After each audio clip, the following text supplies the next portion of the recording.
the 1985-86 sports season. That's the last time both NDSU football and UND hockey won national titles. Well, that all changed after tonight's Frozen Four game.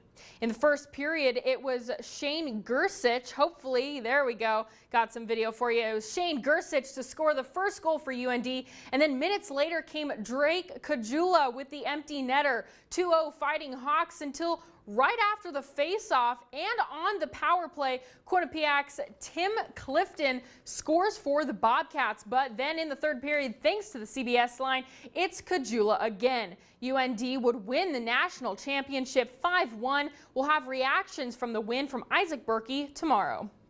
And the University of Emery hosted their first and only outdoors track and field meet this season earlier today, and it was dedicated to Al Bortke. Here are the results from today's meet. For the women, the University of Emery came in first, followed by MSU Moorhead, Minot State, Jamestown, Dickinson State, Bemidji State, and then Valley City State. For the men, UMary also placed first, followed by Dickinson State, MSU Moorhead, Minot State, Jamestown, Valley City State, and then North Dakota State.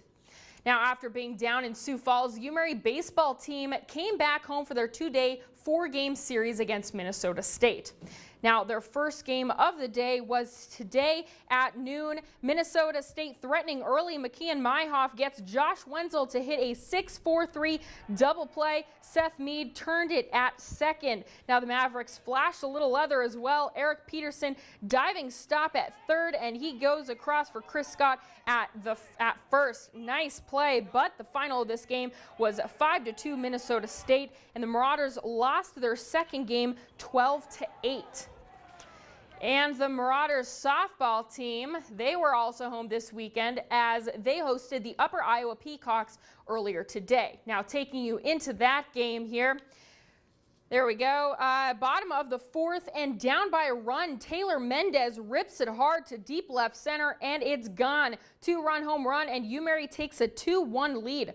Top of the fifth, the Peacocks, well, they grabbed the lead and added it to Tara Duran. She crushes it with 2 on, and it's a 3-run home run for Duran, and Upper Iowa is up 7-2. The final of this game would be 11-2 Peacocks, and then the Marauders would struggle in their second game, losing to 12-1.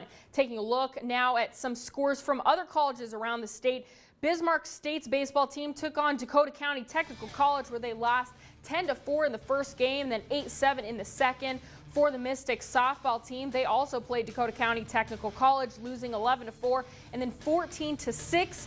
The Dickinson State baseball team was in Jamestown, where they lost their first game 9-6 and then fell 12-0 in the second game. The DSU softball team hosted Valley City State, where they won 8-6 in their first game and then 4-3 in the second game. The Minot State baseball team hosted Wayne State, where they lost both their games 8-4 and 5-3. And for Minot State softball, they hosted Winona State and lost 11-0 in the first game and 13-6 in the second game.